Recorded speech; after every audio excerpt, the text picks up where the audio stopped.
ವಿವಿಧ ವಸ್ತುಗಳ ಹಾಗೂ ತೈಲ ಬೆಲೆ ಏರಿಕೆ ಖಂಡಿಸಿ ಕೇಂದ್ರದ ಬಿಜೆಪಿ ನೇತೃತ್ವದ ನರೇಂದ್ರ ಮೋದಿ ಸರ್ಕಾರ ಮತ್ತು ರಾಜ್ಯದ ಕಾಂಗ್ರೆಸ್ ನೇತೃತ್ವದ ಸಿದ್ದರಾಮಯ್ಯ ವಿರುದ್ಧ ಸಿಐಟಿಯು ನೇತೃತ್ವದಲ್ಲಿ ಪ್ರತಿಭಟಿಸಿ ಆಕ್ರೋಶ ವ್ಯಕ್ತಪಡಿಸಿದರು.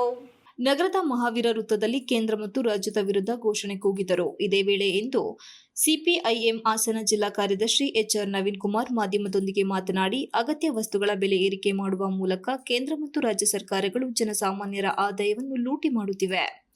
ಒಂದೆಡೆ ಕೇಂದ್ರ ಬಿಜೆಪಿ ನೇತೃತ್ವದ ನರೇಂದ್ರ ಮೋದಿ ಸರ್ಕಾರ ಪೆಟ್ರೋಲ್, ಡೀಸೆಲ್, ಅಡಿಗೆ ಅನಿಲ ಸಿಲಿಂಡರ್ ಬೆಲೆಗಳನ್ನು ವಿಪರೀತ ಹೆಚ್ಚಳ ಮಾಡಿದ್ದರೆ, ಮತ್ತೊಂದೆಡೆ ರಾಜ್ಯದ ಕಾಂಗ್ರೆಸ್ ನೇತೃತ್ವದ ಸಿದ್ದರಾಮಯ್ಯ ಸರ್ಕಾರ ಹಾಲು, ವಿದ್ಯುತ್ ಮತ್ತಿತರೆ ಅಗತ್ಯ ವಸ್ತುಗಳ ಬೆಲೆ ಏರಿಕೆ ಮಾಡುವ ಮೂಲಕ ಎರಡು ಸರ್ಕಾರಗಳು ಜನಸಾಮಾನ್ಯರ ಮೇಲಿನ ಹೊರೆಯನ್ನು ಹೆಚ್ಚಳ ಮಾಡಲು ಪೈಪೋಟಿ ನಡೆಸುತ್ತಿವೆ ಎಂದು ದೂರಿದರು.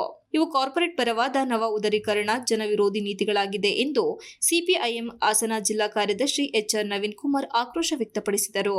ಪ್ರತಿಭಟನೆಯಲ್ಲಿ ಭಾಗವಹಿಸಿದ್ದ ಬೆಲೆ ಏರಿಕೆ ಮತ್ತು ರೈತ ಕಾರ್ಮಿಕ ವಿರೋಧಿ ನೀತಿಗಳನ್ನು ಅನುಸರಿಸುವುದರಲ್ಲಿ ಎರಡು ಸರ್ಕಾರಗಳಿಗೂ ಯಾವುದೇ ವ್ಯತ್ಯಾಸಗಳಿಲ್ಲ. ಒಮ್ಮೆ ಪೆಟ್ರೋಲ್, ಡೀಸೆಲ್ ಮತ್ತು ಗ್ಯಾಸ್ ಸಿಲಿಂಡರ್ ಬೆಲೆಗಳು ಹೆಚ್ಚಾದರೆ ಎಲ್ಲ ಅಗತ್ಯ ವಸ್ತುಗಳ ಬೆಲೆಗಳು ಗಗನಕ್ಕೇರುತ್ತವೆ. ಇದರಿಂದ ನಾಗರಿಕರು ಜೀವನ ನಡೆಸುವುದೇ ಕಷ್ಟಕರವಾಗಿದೆ. ಈ ಬೆಲೆ ಏರಿಕೆಯ ಲಾಭವನ್ನು ಕೆಲವು ಕಾರ್ಪೊರೇಟ್ ಕಂಪನಿಗಳಿಗೆ ಲಾಭ ಕೊಡುವ ಉದ್ದೇಶ ಇದರ ಹಿಂದೆ ಅಡಗಿದೆ ಎಂದರು. ಇದರಿಂದಾಗಿ ಬಡವರು ಕಡುಬಡವರಾಗಿ, ಶ್ರೀಮಂತರು ಮತ್ತಷ್ಟು ಶ್ರೀಮಂತರಾಗುತ್ತಾರೆ. ಆರ್ಥಿಕ ಅಸಮಾನತೆ ದೊಡ್ಡ ಪ್ರಮಾಣದಲ್ಲಿ ಹೆಚ್ಚಳವಾಗುತ್ತಿದೆ. ಇದು ಪ್ರಜಾಪ್ರಭುತ್ವ ವ್ಯವಸ್ಥೆಗೆ ಮಾರಕ ಎಂದರು. ಪಕ್ಷದ ಕಾರ್ಯಕರ್ತರು ಕೈಯಲ್ಲಿ ಕೆಂಪು ಬಾವುಟ ಹಿಡಿದು ಕೇಂದ್ರ ಮತ್ತು ರಾಜ್ಯ ಸರ್ಕಾರಗಳ ಜನ ವಿರೋಧಿ ನೀತಿಗಳ ವಿರುದ್ಧ ಘೋಷಣೆ ಕೂಗಿದರು. ಏನು ಹೇಳಿಕೆ ಮಾಡಿದರೆ ಅದು ನೇರವಾಗಿ ರೈತರಿಗೆ ₹1 ಕೂಡ ಸಿಗ್ತಾ ಇಲ್ಲ. ಇದು ಕೇವಲ ಕೆಎಂಎಫ್ಗೆ ಮಾತ್ರ ಲಾಭ ಆಗ್ತಾ ಇದೆ, ಅದು ಮಧ್ಯವರ್ತಿಗಳಿಗೆ ಮಾತ್ರ ಲಾಭ ಆಗ್ತಾ ಇದೆ. ಇದರಿಂದ ಸಾಮಾನ್ಯ ರೈತರಿಗೆ ಲಾಭ ಆಗ್ತಾ ಇಲ್ಲ. ಬದಲಾಗಿ ಅತಿ ಹೆಚ್ಚು ಹಣವನ್ನು ಕೊಡ್ತಾ ಇರ್ತಕ್ಕಂಥ ಗ್ರಾಹಕರು ಇವತ್ತು ಸಂಕಷ್ಟವನ್ನು ಅನುಭವಿಸ್ತಾ ಇದ್ದಾರೆ.